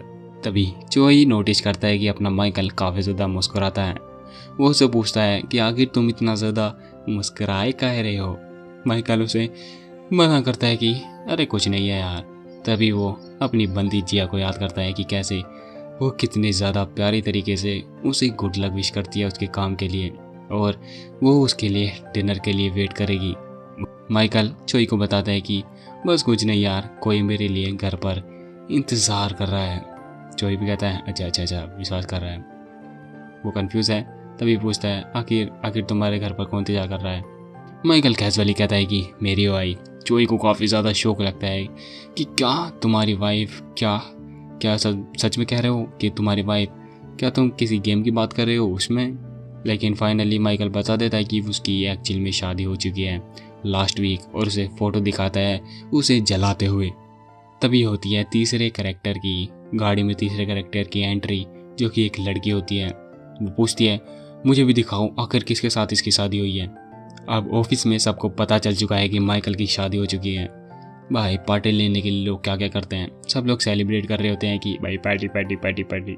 ये शोर शराबा दूर से वो लड़की देख रही होती है जिसके बारे में हमने गाड़ी में देखा था। लेकिन हमें दिखाया जाता है ये उसके सबॉर्डिनेट, मतलब अपने बंदे के कर्मचारी दोस्त उससे पूछ रहे होते हैं कि हमें शादी में क्यों नहीं बुलाया। लेकिन अपना मतलब बताता है कि ये बहुत ही ज़्यादा सडन था, इसलिए मैं किसी को भी नहीं बुला पाया, वैसे भी ये फैमिली वेडिंग थी। तभी चोई देखता है कि लड़की का मूड काफ़ी ज़्यादा ख़राब है, तो वो बहाना बनाकर वहाँ से निकलने वाला होता है। तभी पीछे से वो लड़की उसे बुलाती है कि क्या हम कुछ देर बात कर सकते हैं। अब साइड रूम में जहाँ पर वो लड़की चोई का गला घोट रही होती है कि आखिर तुमने मुझे बताया क्यों नहीं। लेकिन चोई को भी कहाँ पता था कि अपना बंदा शादी करने वाला है। लड़की काफ़ी ज़्यादा रो रही है, इसका मतलब समझ रहे हो ना कि वो उसे लाइक करती थी। हमें लड़के के बारे में बताया जाता है जिसका नाम है सियोन सो, 33 साल की, मतलब अपने बंदे से एक साल उम्र बड़ी है। ये अपने बंदे की मैनेजर है, सीनियर है तो बेसिकली, और इसका क्रश था अपने बंदे पर। अब वो काफ़ी ज़्यादा चिल्ला रही होती है कि ये कब हुआ, ये मुझे तुमने बताया क्यों नहीं। चोई को भी कहाँ पता था कि माइकल शादी कर लेगा। वो बताता है कि मैंने आज तक उसे हॉलीडे देता हुआ नहीं देखा, मतलब छुट्टी लेते हुए नहीं देखा, तो मैं उसकी शादी के बारे में कैसे सोच सकता हूँ। इवन माइकल कभी भी वुमेंस में इंटरेस्टेड रहा ही नहीं है। चोई माइकल की और भी ज़्यादा डिटेल्स बताता है कि उसने अपने मसल्स बनाई, अपनी जिम की, लेकिन उसका आज तक लड़कियों पे ध्यान नहीं गया है, वो बस मुझे देखता था और किसी नहीं। अभी भी सो को यकीन नहीं हो रहा होता है, सीनियर सो। अब हमें मैनेजर सो की बैक लाइफ दिखाई जाती हैं। मैनेजर सो के बारे में बताया जाता है कि वो काफ़ी ज़्यादा अच्छी है, इंजीनियरिंग गोडेस कही जाती है, चाइल्ड जीनियस है और मोस्ट ब्यूटीफुल लड़की है अपने माता पिता की नज़रों में। और जो मैनेजर सो की पसंद है वो है मॉडरेटी, एक ओके गाय। ओके गाय मतलब जो काइंड डिसेंट हो, हैंडसम हो, स्वीट हो, मतलब काफ़ी कुछ बताती है लड़की। इसका मतलब है लड़की को कोई बहुत ही ज़्यादा प्यारा, अच्छा दिल का बंदा चाहिए, बस इतना ही। लेकिन सीनियर सो की ज़िंदगी 32 साल हो चुकी है और अभी तक टोटली सिंगल है, मेरी और तुम्हारी तरह, समझ गए ना। जबकि अपनी सीनियर सो इतनी ज़्यादा उम्र की हो चुकी है और वो सिंगल है, तो लोग उसके बारे में ये बात करते हैं कि उसके 2 बच्चे भी हैं और वो डिवोर्सी है, जिसके सुनकर मिस सीनियर सो काफ़ी ज़्यादा डिप्रेस हो जाती है। तभी हमें एक रात की मतलब ओवर टाइम का सीन दिखा जाता है, जहाँ पर लड़की काफ़ी ज़्यादा सोच रही होती है कि आखिर मुझे एक डिसेंट गाय मिलेगा कहाँ। अपनी मिस सीनियर ने काफ़ी ज़्यादा बंदे देखे हैं, लेकिन उनके साथ काफ़ी ज़्यादा अच्छी कन्वर्जेशन गई नहीं है। तभी अपना बंदा आता है और उसे एक कैन ऑफर करता है कि मैंने काम कर दिया है, क्या तुम चेक कर लोगी। और वो देखती है कि मुझे एक माइकल जैसा बंदा चाहिए। और मिस सीनियर सो सपने देखने लगती है कि हम काफ़ी ज़्यादा अच्छी शादी करेंगे, 2 बच्चे करेंगे और सपना टूट जाता है। प्रेजेंट में जहाँ पर मिस सीनियर सो काफ़ी ज़्यादा उदास होती हैं, लेकिन कह रही होती है कि मैं ये नहीं कह रही हूँ कि वो लास्ट बनता था इस दुनिया में। तभी चोई भी उसकी बात का समर्थन करते हुए कहता है, ओ आप सही हैं, आप सही जा रही हैं। लेकिन वो देखता है कि सीनियर काफ़ी ज़्यादा रो रही होती हैं। अब बैक टू होम मतलब अपना बंदा घर के लिए निकल रहा होता है ऑफिस से, लेकिन उसे पता नहीं होता है कि सीनियर और चोई उसका पीछा कर रहे होते हैं। जल्दी चोई से पूछता है कि सीनियर हमें सच में ये सब करने की ज़रूरत है क्या। लेकिन सीनियर पूछती हैं, हाँ हमें ये जानने की ज़रूरत है कि उसने शादी किससे की है। तभी चोई से पूछता है, अच्छा बैट लगाती हो कि चोई ने सच में शादी की है या फिर कल दुनिया ख़त्म होने वाली है। तभी लड़की बताती है, ऑफकोर्स दुनिया ख़त्म होने वाली है। मतलब इन दोनों को यकीन ही नहीं हो रहा है कि माइकल ने एक्चुअली में शादी कर लिया है। भाई तभी चोई को नजर आ जाती है वो लड़की जिससे अपने बंदे ने शादी की होती है। तभी सीनियर सो भी कहती है कि कहाँ मुझे दिखाओ ज़रा। वो सोचती है कि आखिर किस तरह की लड़की ने उससे शादी की होगी। तभी उसके नज़रों में आती है अपनी बंदी जो काफ़ी ज़्यादा बेड एस लग रही होती है। माइकल अपनी जिया को हाई करता है कि मैं घर वापस आ चुका हूँ, लेकिन उसे काफ़ी ज़्यादा कन्फ्यूज़न लग रही होती है कि आखिर जिया के साथ क्या गलत है। लेकिन जिया चिल्लाती है, तुम पूछ रहे हो कि क्या गलत है। तभी वे दोनों जो पीछा कर रहे होते हैं अपनी सबऑर्डिनेट्स, मिस्सू काफ़ी ज़्यादा रो रही होती है कि आखिर ये किस तरह की लड़की है, उसने इस तरह की लड़की से शादी क्यों की। लेकिन चोई सिर्फ ये कह रहा होता है कि अरे रुको तो सही, मुझे सुनने तो दो कि वे बात क्या कर रहे हैं। तभी वे दोबारा झाँकने लगते हैं। जिया काफ़ी ज़्यादा कंप्लेंट कर रही होती है कि आखिर तुम घर इतनी ज़्यादा लेट क्यों आए। तभी अपना माइकल टाइम देखता है और देखता है कि सिर्फ 8 और 20 हुए, मतलब अपना बंदा 20 मिनट लेट है। वो बताता है कि एक्चुअली मैं लेट नहीं हुआ हूँ। जिया भी कहती हैं, हाँ तुम लेट नहीं हो, लेकिन तुम मुझे एटलीस्ट कॉल तो कर सकते थे कि मैं लेट होने वाला हूँ। मैं तुम्हारा कब से वेट कर रही थी कि हम साथ में डिनर करेंगे। लेकिन माइकल को अभी भी यकीन नहीं होता क्या हम साथ में डिनर करेंगे, तुम मेरा इंतज़ार कर रही थी। लेकिन मुझे लगा कि जबकि हम ब्रेकफास्ट अलग अलग करते हैं तो मुझे ऐसे लगा कि हम डिनर भी अलग अलग करेंगे। लेकिन लड़की उस पर काफ़ी ज़्यादा गुस्सा कर रही होती है कि एक जैसी चीज़ कैसे हुई, ये कॉमन सेंस नहीं है क्या कि तुम मुझे कॉल करो अगर तुम घर लेट आने वाले हो। और पीछे से वे दोनों भी काफ़ी ज़्यादा ये कर रहे होते हैं, देखो देखो कितना ज़्यादा गुस्सा कर रही है, क्या वे सच में शादीशुदा भी हैं। लेकिन अपना बंदा माइकल उससे पूछता है कि क्या सच में मैं तुम्हें कॉल कर सकता हूँ। मतलब वो उसकी परमिशन मांग रहा होता है, जिसे जिया काफ़ी ज़्यादा कन्फ्यूज़न में देखती है कि आखिर ये किस बारे में बात कर रहा है। तभी माइकल उसे बताता है कि मुझे लगा तुम्हें पसंद नहीं होगा अगर मैं तुम्हें कॉल करूं, इसीलिए मैं अवॉइड कर रहा था कि तुम्हें जितना कम कॉल कर सकूं उतना कम करूं। लेकिन जिया कहती है कि आखिर मैंने तुम्हें कब मना किया। तभी वो बताता है कि जहाँ तक मुझे याद है तुमने मुझे मना किया था 5th ग्रेड में। जिया को यकीन नहीं होता क्या 5th ग्रेड में, जब हम एलिमेंट्री स्कूल में थे। मैंने कब किया, मुझे तो कभी भी याद नहीं था। और क्या जब जब हमारे पास सेल फोन हुआ करता था और हम घर घर बात करते थे। माइकल हाँ में जवाब देता है कि हाँ मुझे याद है कि जब मैंने तुम्हें कॉल किया था कि हम बाहर खेलने चले, लेकिन तुमने मुझे फ़ोन रखकर काफ़ी ज़्यादा अवॉइड किया था। लड़की काफ़ी ज़्यादा नर्वस होती है और वो भूलने का नाटक करती है, लेकिन मुझे तो कुछ याद नहीं है। माइकल बताते कि हाँ तुम्हें क्यों ही होगा याद। तभी जिया काफ़ी ज़्यादा चिल्लाती है। एनीवे ये पॉइंट नहीं है, जो मैं कह रही हूँ वो ये है कि तभी उसे दीवार के पीछे हुए दोनों बंदे दिख जाते कि कोई उनका पीछा कर रहा है। माइकल पूछता है आखिर क्या है, लेकिन जिया बताती है मुझे ऐसा लगा कि हमारा कोई पीछा कर रहा है। तभी जोही और मित्सु काफ़ी ज़्यादा घबरा जाते हैं और दीवार के पीछे छुप जाते हैं। एनीवे माइकल उससे पूछता है कि तो ठीक है, क्या मैं आपसे तुम्हें कॉल कर सकता हूँ। जिया काफ़ी ज़्यादा चिल्ला के कहती है ऑफ कोर्स तुम कर सकते हो, ये क्या बात हुई। लेकिन जिया के अंदर ही अंदर लग रहा होता है कि वो किसी ट्रैप में फंसने वाली है। मतलब अभी भी एंग्जाइटी में है लड़की कि वो किसी और को अपना नंबर दे रही है और वो उसको अलाउ कर रही है कि वो कभी भी उसे कॉल कर सकता है। जिया मतलब काफ़ी ज़्यादा डिफेंसिव तो है भाई, हमेशा गार्ड अप रहता है लड़की का। तभी हमें चोई को दिखाया जाता है जहाँ वो सोच रहा होता है कि हम पकड़े नहीं वाले थे। तभी वो सोचता है मोर देन दैट, अगर मैं उसकी बीवी के बारे में सोचूं तो ऐसा क्यों लग रहा है कि मैंने उसे कहीं पहले देखा है। अब घर पर जहाँ पर अपनी जिया टूथब्रश कर रही होती है और सोच रही होती है कि हमने डिनर में वही सब किया जो माइकल को पसंद है, इतना घटिया डिनर। ऐसा लगता है कि मैं जू में रह रही हूँ, ना कि किसी इंसान के घर में।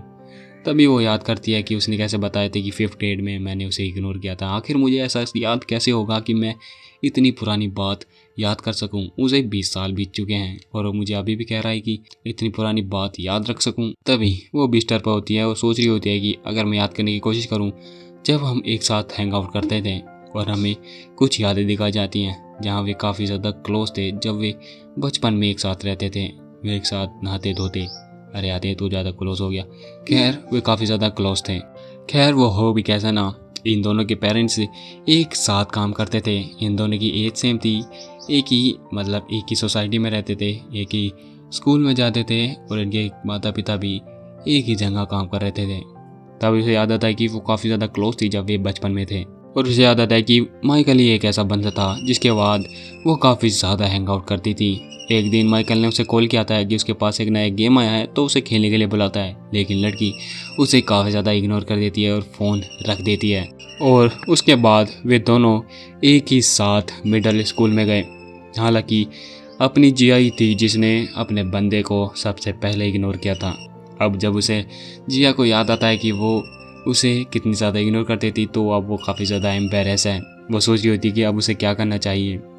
अब वो सोचती है कि जबकि हम शादीशुदा हो चुके हैं तो इसका मतलब ये है कि वो देखती है कि जब माइकल के काफ़ी ज़्यादा मैसेज होते हैं लेकिन काफ़ी पुराने होते हैं, लेकिन वो अभी भी यकीन नहीं कर पा रही होती कि उन्हें शादी की, वो भी इसी बंदे से। लेकिन यही बात सोच के वो काफ़ी ज़्यादा दुखी हो रही होती है कि मैं इसके लिए काफ़ी ज़्यादा बैड फील कर रही हूँ। जी वो सोचती है कि क्या मुझे माफ़ी मांग लेनी चाहिए उन जैसी पहली बातों के लिए।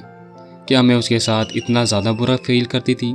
क्या मैं एक पत्थर दिल थी? वो सोचती है वो उसे टेक्स्ट करेगी आई एम सॉरी, लेकिन दूसरी तरफ अपना बंदा जहाँ पर उसे काफ़ी ज़्यादा कन्फ्यूज़न हो रही होती है कि वो उसे क्या भेजे। तभी वो कुछ तो भी भेजता है। लड़की के पास मैसेज आता है और वह देखती है उसके पास आ जाता है जिया का सबसे favourite food filming hot chicken feet set. Jiya को यकीन नहीं हो रहा होता है कि वो उसका फेवरेट फूड भेज रहा है। तभी वो उसके अंदर रूम के अंदर आती है और झटके से बोलती है हेलो। तभी माइकल उसे बताता है कि हमने कॉन्ट्रैक्ट में लिखा था ना कि कोई भी एक दूसरे के रूम में नहीं घुसेगा, तो तुम कैसे आई। जिया उसके दरवाजे पे नॉक नॉक करती है। चलो अब ठीक है ना हैप्पी। जिया उसे कॉन्ट्रैक्ट दिखाती है कि हमने ये भी तो कहा था कि अगर कोई इशू होगा तो हम इसे एक साथ बैठकर बात करेंगे, तो चलो बात करते हैं, क्योंकि मेरे पास बात करने के लिए एक इशू है, तो तुम्हें कोई दिक्कत तो नहीं है। सही कहा ना। मानो बढ़िया लग रहा होता भाई पार्ट 3 जरूर लिख के जाना कमेंट में, नेक्स्ट पार्ट या पार्ट 3 मैं बहुत जल्दी लाने की कोशिश करूँगा। तो मिलते हैं अगले किसी और वीडियो में। स्टे ट्यून, वीडियो जल्दी आने वाली है। सिचुएशन बदलती है और अब दोनों डिनर टेबल पर होते हैं जहाँ पर जिया ने एक बियर की बोतल पकड़ रही होती है। वो कहती है कि ये तो अभी भी काफ़ी ज़्यादा ठंडी है, लेकिन तभी अपना माइकल उसे आवाज़ मारता है जिया तुम्हें नहीं लगता कि तुम यहाँ क्यों आई थी? तुम्हें कुछ इशू पे बात करनी थी ना? क्या मैंने फिर से कुछ गलत किया? लेकिन जिया उसे कह रही होती है कि अरे रुको तो ज़रा, इतनी दूर मत जाओ। पर क्या तुम अपने मैनर्स भूल चुके हो? वो पूछता है मैनर्स? आखिर तुम किस बारे में बात कर रही हो? वो कहती है दिस वो बियर की तरफ इशारा कर रही होती है, मतलब टोटल डिनर की तरफ इशारा कर रही होती है कि तुम एक अल्कोहल के साथ चिकन कैसे खा सकते हो? वो कहता है कि ओ तो तुम्हारा इशू फिर से फूड को लेकर है। वो कहती है हाँ, इसके लिए तो है ही, लेकिन आखिर मैं किस बारे में सोच रही थी कि तुम और मैं, क्या हम सच में एक साथ बैठकर खाना नहीं खा सकते? हमें बहुत ज़्यादा समय हो चुका है कि हम दोनों एक साथ बैठकर अच्छे से बात भी की हो, और यहाँ तक कि ये अच्छा सा फूड भी है। तो वो तभी माइकल पूछता है लेकिन ये तो बहुत ही ज़्यादा नेसेसरी है कि अल्कोहल के साथ हम कुछ फूड खाएं। वो चिकन की बात कर रहा होता है। तभी वो बोलती है कि अरे यार तुम किस बारे में बात कर रहे हो? एटलीस्ट हम कॉन्ट्री करें, मतलब आधा आधा बांट सकते हैं ना। मतलब अब बंदी को अच्छा खाना तक नहीं मिला है। मतलब क्या तुम सच में नहीं चाहते कि हम दोनों साथ में मिलकर ड्रिंक करें? तभी अपना माइकल चैट बनते हुए कहता है नहीं। ये शब्द अपनी जिया को एकदम शौक छोड़ देते हैं। वो पूछती है क्यों, आखिर क्यों? माइकल कहता है क्या मतलब क्यों? क्योंकि अब अपना माइकल दिखाता है अपने डोले शोले। वो कह रहा होता है कि ऑफ कोर्स मैं अपने जीन्स लूज नहीं करना चाहता। जिसे देखकर अपनी जिया अपना माथा पकड़ लेती है। क्या तुम कितने ज़्यादा सीरियस हो? मैं तो बस सोच रही थी कि तुम जैसा बंदा एक चिकन कैसे खा सकता है, जबकि तुम 3 बार दिन में वो वेजिटेबल सूप पीते रहते हो। लेकिन ये ठीक भी है क्योंकि हमने प्रॉमिस जो किया था कि हम एक दूसरे पर कोई भी चीज़ थोपेंगे नहीं। और जिया कह रही होती है कि तो तुम्हें तो कोई ज़रूरत नहीं है मेरे साथ खाना खाने की या फिर ड्रिंक करने की, अब तुम अपने रूम में वापस जा सकते हो। तभी माइकल खड़ा होता है और कहता है कि क्या सच में तुम मेरे साथ ड्रिंक करना चाहती हो? वो कहता है कि हमें भी एक साथ बैठकर इस तरह का टाइम साथ में बिताना चाहिए। मैं तुम्हारे साथ बियर ड्रिंक तो नहीं कर सकता, लेकिन मैं तुम्हारा ग्लास ज़रूर भर सकता हूँ। अब माइकल उससे पूछता है कि अब बताओ तुम किस बारे में बात करना चाहती थी? लेकिन जिया अब काफ़ी ज़्यादा कंफ्यूज लगती है। उसके दिमाग में कुछ भी नहीं आ रहा होता है, लेकिन वो काफ़ी ज़्यादा घबरा रही होती है, लेकिन सोच रही होती है कि मैं तो इसके बारे में सोचा ही नहीं कि मैं इससे क्या ही पूछूंगी। लेकिन चलो भूलते हैं, अभी के लिए इस सिचुएशन को ऐसे जाने देते हैं। हालांकि माइकल काफ़ी ज़्यादा सीरियस हो चुका है, तो जिया काफ़ी ज़्यादा हिचकिचा रही होती है कि पहले हम चीयर्स कर लेते हैं। दोनों चीयर्स करते हैं और सोचते हैं अभी के लिए हम पीना शुरू कर देते हैं, इसके बारे में हम बाद में सोचेंगे। 2 घंटे बीत जाते हैं। 2 घंटे बाद दोनों टल्ली हो जाते हैं, हंस रहे होते हैं, और लड़की सोच रही होती है कि मैंने कुछ ढूंढा है, मतलब फिगर आउट किया है, कुछ तो इस सिचुएशन में गलत था। लेकिन जिया कुछ तो भी बता रही होती है कि क्या तुम्हें याद नहीं है तुम पूरे के पूरे दिन रो रहे थे? लेकिन माइकल को कुछ भी याद नहीं आ रहा होता है। जिया कहते हैं कि ओ देखो फिर से तुम प्रिटेंड करने लगे कि तुम्हें कुछ भी याद नहीं है। तुमने क्या कहा था कि तुम कुछ करने वाले हो, जबकि तुम खुद ही डोर पर लड़खड़ाते हुए गिर गए थे। माइकल कहता है कि मैं बस तुम्हें बताना चाहता हूँ कि मैं बस वहाँ तुम्हें संभालने की कोशिश कर रहा था। वो काफ़ी ज़्यादा काँप रहा होता है और जिया उस पर हंस रही होती है कि हाँ तुम पहले भी इसी तरह से थे, इसी तरह से तुम काँप रहे थे। लेकिन तभी वो शांत हो जाती है और सोचती है कि वो दिन कितने ज़्यादा अच्छे थे। स्कूल के बाद सीधा तुम्हारे घर पर जाना और लड़ना और खेल खेलना, मतलब वीडियो गेम खेलना। हमें पुरानी यादें दिखाई जाती हैं कि वो कितना ज़्यादा फन था। हमें दिखाया जाता है कि जिया और माइकल साथ में बचपन में वीडियो गेम्स खेला करते थे। वे काफ़ी ज़्यादा फन किया करते थे। तभी माइकल उसे बुलाता है, लेकिन जिया काफ़ी ज़्यादा थकी हुई होती है तो वो सो जाती है। वो सोचता है क्या यह अभी से सो गई? वो उठता है, वो कन्फ्यूज़न में होता है, लेकिन वो उसे टच करने की कोशिश करता है। वो उसके बाल को छूता है और उसे कुछ महसूस होता है। तभी जिया जाग जाती है। माइकल उसे बताता है कि तुम्हें ठंड लग सकती है, अगर तुम यहाँ पर सो गई तो तुम्हें अपने रूम में जाना चाहिए। मुझे लगता है कि तुम काफ़ी ज़्यादा थक चुकी हो, इस सब को मैं साफ़ कर दूंगा। वो माइकल से माफ़ी मांगती है और काफ़ी ज़्यादा स्लीपी होती है। सोच रही होती है कि उसे मतलब इतनी ज़्यादा पिए हुए काफ़ी ज़्यादा समय हो चुका है, तो इससे जिया से संभाली नहीं जा रही है। तभी जिया कुछ नोटिस करती है। वो अपने बंदे से माइकल से ईयर मांगती है। उसने क्या कहा? ईयर। तभी वो उसके ग्लासेस निकालने लगती है। माइकल कहता है तुमने तो मेरे ईयर कहा था, तुम मेरे ग्लासेस क्यों निकाल रही हो? वो अपने बंदे के ग्लासेस पहन लेती है। जिया माइकल का मजाक उड़ाने लगती है कि तुम्हारी आंखें तो काफ़ी ज़्यादा ख़राब हो चुकी हैं, आखिर तुम इन्हें पहन कर गेम कैसे खेलते थे। लेकिन माइकल उससे पीछे से कहता है कि अब तुम इसके साथ खेलना बंद करो, मेरी ग्लासेस मुझे वापस दो। लेकिन जिया मना कर रही होती है कि मैं इन्हें वापस नहीं दूंगी। वो काफ़ी ज़्यादा खेल रही होती है क्योंकि लगता है बंदी को कुछ ज़्यादा ही चढ़ चुकी है। वो कहती है कि अगर तुम ले सकते हो तो मुझसे लेकर दिखाओ। माइकल को पता है कि वो ड्रंक हो चुके हैं, लेकिन वो अभी भी वापस नहीं दे रही होती है। वो काफ़ी ज़्यादा माइकल को चिढ़ा रही होती है कि क्या तुम डरते हो, अगर तुम्हें हिम्मत है तो तुम मुझसे ग्लासेस लेके दिखाओ। माइकल उससे मना कर रहा होता है। जिया चिल्ला के कह रही होती है कि मैं तुम्हें हमेशा से कहना चाहती थी कि तुम्हारे ग्लासेस एकदम बेकार हैं। तभी अपना बंदा सोफे पर अपना बंदा भी सोफे पर चढ़ जाता है। जिया अभी भी उसे चढ़ा रही होती है कि क्या तुम एक बूढ़े आदमी हो जो ग्लासेस पहनता है। तभी अपना माइकल उसे दीवार से सटा देता है अपना हाथ मारकर। वो चिल्ला रही होती है कि देखो देखो माइकल ने मुझे पकड़ लिया। हाँ। वो कह रही होती है कि क्या तुम कितने ज़्यादा नादान हो, क्या तुम्हें सही में लगता है कि तुम मुझे दीवार से लगा दोगे तो मैं तुम्हारे गिलास वापस कर दूंगी लाइक दिस। तभी उसे क्लिक होता है, क्या लाइक दिस। अपना एमसी उसके काफ़ी ज़्यादा करीब होता है। उसे ये सिचुएशन काफ़ी ज़्यादा हिट कर रही होती है। एमसी उसे कहता है मेरे ग्लास वापस करो। जैसे ही जिया इस सिचुएशन को रियलाइज़ करती है, वो माइकल का गिलास वापस कर देती है और वहाँ से शर्माते हुए भाग जाती है। वो तुरंत अपने रूम का गेट बंद करती है और सोच रही होती है। उसकी दिल की धड़कनें काफ़ी ज़्यादा तेज होती हैं। वो सोचती है आखिर वो सब क्या था। वो माइकल को याद कर रही होती है। वो सोच रही होती है कि सीरियसली आखिर वो था क्या। सुबह नेक्स्ट मेमोरी में होती है जहाँ पर अपना बंदा ऑफिस के लिए तैयार हो रहा होता है। तभी उसके पीछे से जिया आती है जिसके मन में चल रहा होता है कि क्या ये पहले वाला माइकल है। मैं इसे अब उसकी आंखों में मैं देख भी नहीं पा रही हूँ। तभी अपना बंदा उसे देखता है और कहता है कि आखिर तुम मुझे इस तरह देख क्यों रही हो। वो कहती है नहीं मैं कहाँ देख रही हूँ। लेकिन वो सोचती है जी हाँ नहीं, कुछ भी नहीं था, वो कुछ भी नहीं था। वो सोचती है कि हालांकि मैं इतनी ज़्यादा ड्रंक थी और मैं कुछ ज़्यादा ही आगे बढ़ गई थी, लेकिन फिर भी मैंने इससे ज़्यादा बड़ी गलतियाँ की हैं, तो ये तो कुछ भी नहीं था। या मुझे जब मैंने ये इतनी ज़्यादा बड़ी गलती कर दी है तो मुझे बस सॉरी बोलना है, मुझे बस अपोलोजाइज़ करना है, ठीक है। फिर से हम दोनों एक जैसी नॉर्मल लाइफ जीने लग जाएंगे, बस मुझे सॉरी बोलना है। तभी वो आगे बढ़ती है और उसको बुलाती है माइकल, कल रात के बारे में आए। वो बोलने वाली होती है पर बोल नहीं पा रही होती है। वो सोचती है बस कह दे, आखिर तो किसका इंतज़ार कर रही है, बस तुझे सॉरी तो बोलना है। वो कह रही होती है कि जस्ट से सॉरी। वो बोलने वाली होती है आई एम। तभी उसके सामने बिल्ली आती है। तभी गलती से अपनी बंदी जिया के मुंह से निकल जाता है आई एम म्याऊ।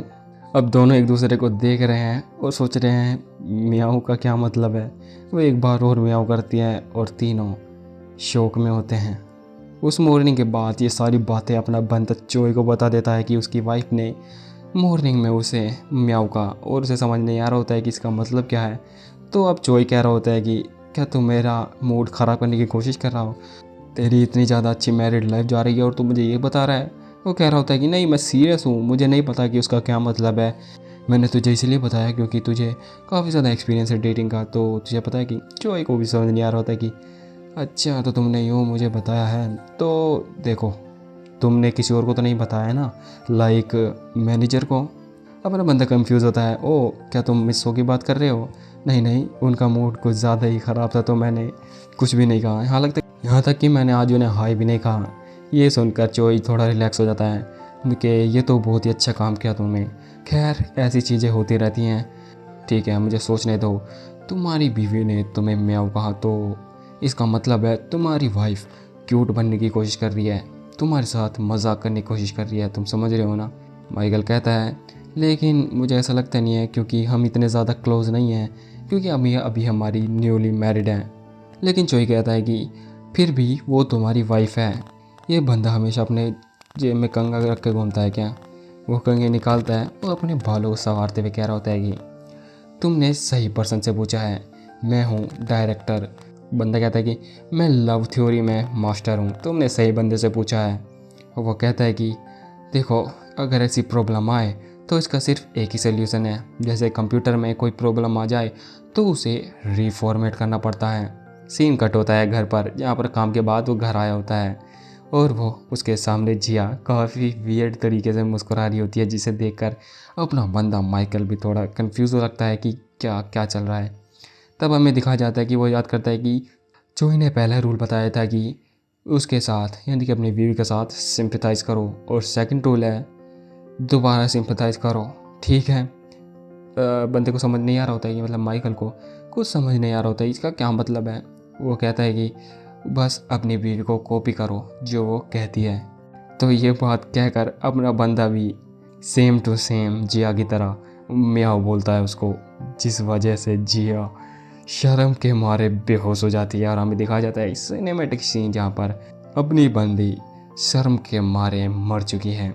एमसी पूछता है क्या क्या कुछ मैंने गलत किया, और अपना बंदा माइकल जिया को बता भी देता है कि जोई ने मुझे कहा था कि जो तुम्हारी बीवी कहे बस उसको कॉपी कर दो। अब तो ये मतलब जिया काफ़ी ज़्यादा गुस्सा हो जाती है कि तुमने मेरी यानी कि हमारी प्राइवेट बात किसी और को क्यों बताई, आखिर तुम बाहर जाकर हमारी ये सीक्रेट बातें क्यों बता रहे हो। माइकल कहता है कि मुझे कुछ समझ नहीं आ रहा था इसलिए मैंने बता दी। सब कुछ क्लियर हो जाता है। अब इन दोनों के बीच में एक और रूल ऐड हो जाता है कि हम अपने बीच की बातें सीक्रेट रखेंगे, मतलब किसी को नहीं बताएंगे। लेकिन माइकल फिर से एक और बात पूछता है। तभी जिया कहती है कि अब वो क्या है। माइकल कहता है क्या मैं तुमसे बात कर सकता हूँ उस मियाओ के बारे में। जिया काफ़ी ज़्यादा गुस्सा हो जाती क्या, अब तुम क्या बात करने चाहते हो उस मियाओ के बारे में। इस तरह जिया का चेहरा देख वो काफ़ी ज़्यादा घबरा जाता है और कहता है कि नहीं नहीं रहने दो। कुछ दिनों बाद लाइफ नॉर्मल हो जाती है और तभी मिस सो अपने बंदे की डेस्क पर आती है, ऑफिस डेस्क पर आती है और एक प्रपोज़ल रखती है, क्यों ना हम हाउस वार्मिंग पार्टी रखें। बाद में घर आकर वो जियो को भी बता देता है पार्टी के बारे में कि हम हाउस वार्मिंग पार्टी पर जा रहे हैं। जिया पूछती है अचानक हाउस वार्मिंग पार्टी क्यों। एमसी बताता है कि देखो तुम्हें जैसे कि मैं ऑफिस में मैंने बता दिया कि हमारी वेडिंग हो चुकी है, तो वे हमें कॉन्ग्रेचुलेशन करना चाहते हैं हमारी वेडिंग के लिए, बस इसीलिए ये अचानक हो गया। माइकल उसे समझाने की कोशिश कर रहा होता है कि देखो मैं ये नहीं हूँ, हमारी कंपनी ऐसी नहीं है कि किसी को भी फोर्स करे हमारी पार्टी में आने के लिए। वो कहते हैं कि तुम्हारा साथ में आना ऑप्शनल है, तो मैं बस यही कहना चाहता हूँ कि तुम्हें चिंता करने की ज़रूरत नहीं है, मैं अकेला भी जा सकता हूँ और अगर तुम आना चाहे तो आ सकते हो, क्योंकि ये बस हमारे ऑफिस की वार्मिंग पार्टी होने वाली है। लेकिन जिया मान जाती है कि चलो चलते हैं, जिसे देख एमसी भी कहने लगता है कि नहीं नहीं मैंने कहा तुम्हें सच में आने की ज़रूरत नहीं है, मतलब तुम्हें ज़बरदस्ती करने की ज़रूरत नहीं है। लेकिन अपनी जिया कह रही होती है कि हाँ हाँ मुझे पता है, चलो चलते हैं। माइकल पूछता है उससे आखिर क्यों। तभी हमें जिया बताती है और हमें जिया के पॉइंट ऑफ व्यू से पता चलता है कि वो क्यों जाना चाहती है। मतलब बहुत सारा ज्ञान दिया जाता है कि ये वो बेसिकली ये है कि हम एक दूसरे के साथ मिलते हैं, एक दूसरे के फ्यूचर के बारे में जानते हैं, एक्सपीरियंस के बारे में, और इन सारी बात मतलब कनेक्शन बढ़ा लेते हैं पार्टीज़ में। यही सब तो होता है पार्टीज़ में कि एक दूसरे से कनेक्शन और एक्सपीरियंस बढ़ाना, बस ये इसीलिए वो मान जाती है। अब अपना बंदा दोबारा ऑफिस के लिए नेक्स्ट मॉर्निंग जा रहा होता है। वो कह रहा होता है कि क्या तुम सीरियस हो, क्या तुम सच में अभी भी आना चाहती हो। लेकिन जिया अभी भी कह रही होती है कि तुम किस बारे में बात कर रहे हो, जाओ ना अब तुम अपने काम पर जाओ, समझे। और जिया के मन में चल रहा होता है कि तुम घटिया आदमी, तुम सोच रहे हो कि तुम मुझे टॉर्चर कर सकते हो उस लास्ट टाइम के लिए। लड़की के मन में कुछ तो भी खुराफाती चल रहा होता है भाई। और वो अपने बंदे के फेस को देखते हुए कह रही होती है कि देखो इसका फेस, ये मुझे हेट कर रहा है हर सेकंड कि मैं क्यों आना चाहती हूँ, ये तो काफ़ी ज़्यादा अच्छा है। माइकल अभी भी उससे पूछ रहा होता है कि देखो तुम्हें शांत होने की ज़रूरत है, और तभी जिया उसकी बात करते हैं क्यों, मैं तुम्हें बता रही हूँ ना कि मैं वहाँ पर आना चाहती हूँ एक हाउस वार्मिंग पार्टी में। जिया कहती है कि क्या तुम इसलिए मना कर रहे हो क्योंकि तुम जाना नहीं चाहते, लेकिन तुम जाओ अपने ऑफिस में जाओ और कह दो कि अगर तुम जाना नहीं चाहते तो तुम जाना नहीं चाहते। अपना बंदा काफ़ी ज़्यादा स्पीचलेस हो जाता है और कहता है कि ठीक है। तो मैं पीछे से बाय बाय करते हुए वो अपनी जिया भी कह रही होती है कि मेरी चिंता मत करना, अपना काम अच्छे से करना, बाय बाय। अपना बंदा उसकी तरफ एक बार देखता है। जिया भी काफ़ी ज़्यादा कंफ्यूज हो जाती है और वो देखती है कि माइकल स्माइल कर रहा होता है और उसे जाते जाते कहता है कि ठीक है तो बाद में मिलते हैं। जिया उसे ओके कहती है और वो अभी कंफ्यूज हो चुकी है कि उसने मुझे स्माइल क्यों दी। ऐसा लगता है कि वो इतने ज़्यादा अच्छे मूड में तुरंत कैसे आ गया। क्या उसे बुरा नहीं लग रहा है कि वो कुछ चीज़ नहीं करना चाहता है और उसे फोर्स किया जा रहा है वो चीज़ करने के लिए। लेकिन बाहर माइकल बहुत ज़्यादा खुश होता है। अब हमें दिखाया जाता है कि जिया के मन में, यानी कि जिया के लिए माइकल कैसा है। मतलब जिया माइकल को कैसे समझती है, माइकल को एक रोबोट की तरह समझती है। मतलब हर चीज़ अपने बंदे को परफेक्ट चाहिए होती है, हर खाना, हर चीज़, हर बॉडी शेप भी। वो कभी भी मेरी रिक्वेस्ट को नो नहीं कहता और वो वही कपड़े पहनता है जो मैंने आज तक उसके लिए ख़रीदे हैं, सिर्फ वही। और मुझे पता है कि वो हाउस वार्मिंग पार्टी पर जाना नहीं चाहता क्योंकि वो हमेशा अकेला रहना पसंद करता है। तो मैं उसे वहाँ टॉर्चर करूँगी। लेकिन रुको, इस घटिया आदमी ने मुझे काम पर, यानी कि ऑफिस में किस तरह इंट्रोड्यूस किया होगा, एक वाइफ के रूप में, एक पार्टनर, एक स्पाउस या एक मिसिस के रूप में। ये सोच कर जिया काफ़ी ज़्यादा ब्लश कर रही होती है। वो सोच रही होती है कि हालांकि ये सच है लेकिन ये कितना ज़्यादा एम्बेरसिंग है। और वो अपने बंदे की स्माइल के बारे में भी सोच रही होती है, क्या मैंने कुछ मिस कर दिया क्या। खैर छोड़ो, अब वो सबको भूल जाती है। मुझे पार्टी के लिए रेडी हो जाना चाहिए। अब 2 घंटे बाद अपनी जिया रिग्रेट कर रही होती है अपनी चॉइस के लिए कि उसने हाउस वार्मिंग पार्टी क्यों रखी। क्योंकि जो पार्टी है वो अपने बंदे के घर पर है। हाउस वार्मिंग पार्टी मतलब अब वो खाना बना रही है। वो अपनी मॉम से पूछ रही है कि मैं क्या बनाऊँ। कभी वो कुछ डाल रही है, कभी खाने में कुछ डाल रही है, मिर्च ज़्यादा, नमक कम, और उस पर घटिया खाना बनता जा रहा है। वो जिया कहते हैं कि मोम मैं क्या करूँ, आखिर क्या करूँ मैं। मोम भी उससे परेशान होकर फ़ोन रख देती है। Time for the house warming party का समय आ चुका है और सभी के सभी दरवाजे पर खड़े होते हैं। जिया उन सब का वेलकम करती है और वो अपने माइकल से कान में कहती है कि माइकल तुम्हें सबके साथ नाइस, यानी कि अच्छे से बिहेव करना होगा और मेरे साथ भी।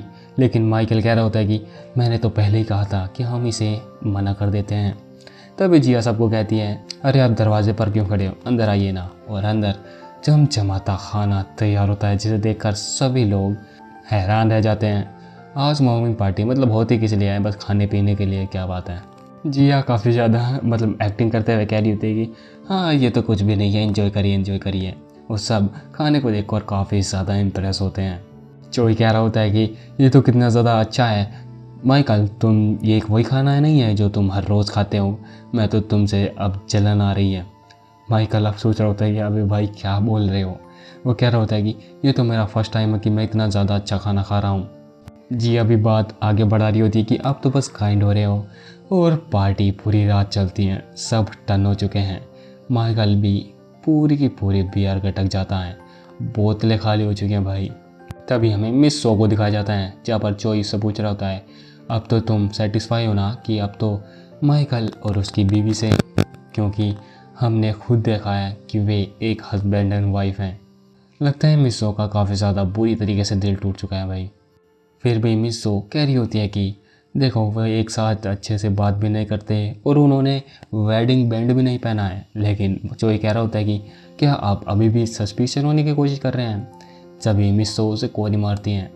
तभी चोई कहता है ठीक है मैं समझ गया, हम वही करेंगे जो हमने प्लान किया था। मतलब इन दोनों के बीच में कुछ तो चल रहा है।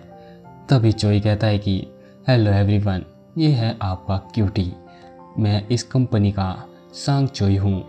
तभी वहाँ ऑफिस का एक वर्कर कहता है ये लगता है कुछ तो होने वाला है। तभी चोई अपना पैड निकालता है और उसमें काफ़ी ज़्यादा क्वेश्चन होते हैं जो उसके ऑफिस वर्कर के होते हैं, जिन्होंने पूछे होते हैं अपने बंदे और जिया के लिए कि हमारे पास कुछ ऑकवर्ड क्वेश्चंस हैं जो हम मिस्टर जिन, यानी कि अपने माइकल और जिया से पूछने वाले हैं। जिया कह रही थी कि ओ ऑकवर्ड क्वेश्चंस, हाँ पूछो, क्यों नहीं। तभी वो कहता है कि जबकि हमें रिक्वेस्ट मिल चुकी है तो क्या हम इसे पूछना शुरू करें। यहाँ पर काफ़ी ज़्यादा रिक्वेस्ट हैं, तो क्या आप इन सारी रिक्वेस्ट को मानने के लिए तैयार हैं। जिया कहते हैं कि हाँ टोटली फाइन, गो अहेड, मतलब ठीक है भाई ठीक है। लेकिन माइकल कह रहा होता है कि तुम्हें पता नहीं है कि आगे क्या हो सकता है। तभी चोई कहता है कि हमारी फर्स्ट रिक्वेस्ट जो आ रही है वो है मिस सो की। तभी वो देखता है कि ये क्या रिक्वेस्ट है। मिस सो भी काफ़ी ज़्यादा नर्वस होती हैं। तभी हमें दिखाया जाता है उस पैनल पर लिखा होता है एक किस। जिया काफ़ी ज़्यादा खुश होती है कि देखते हैं क्या रिक्वेस्ट है, जल्दी बताओ चियो क्या रिक्वेस्ट है, मतलब चोई जल्दी बताओ चोई क्या रिक्वेस्ट है। और हमें दिखाया जाता है उस पैनल पर लिखा होता है कि क्या तुम दोनों किस कर सकते हो।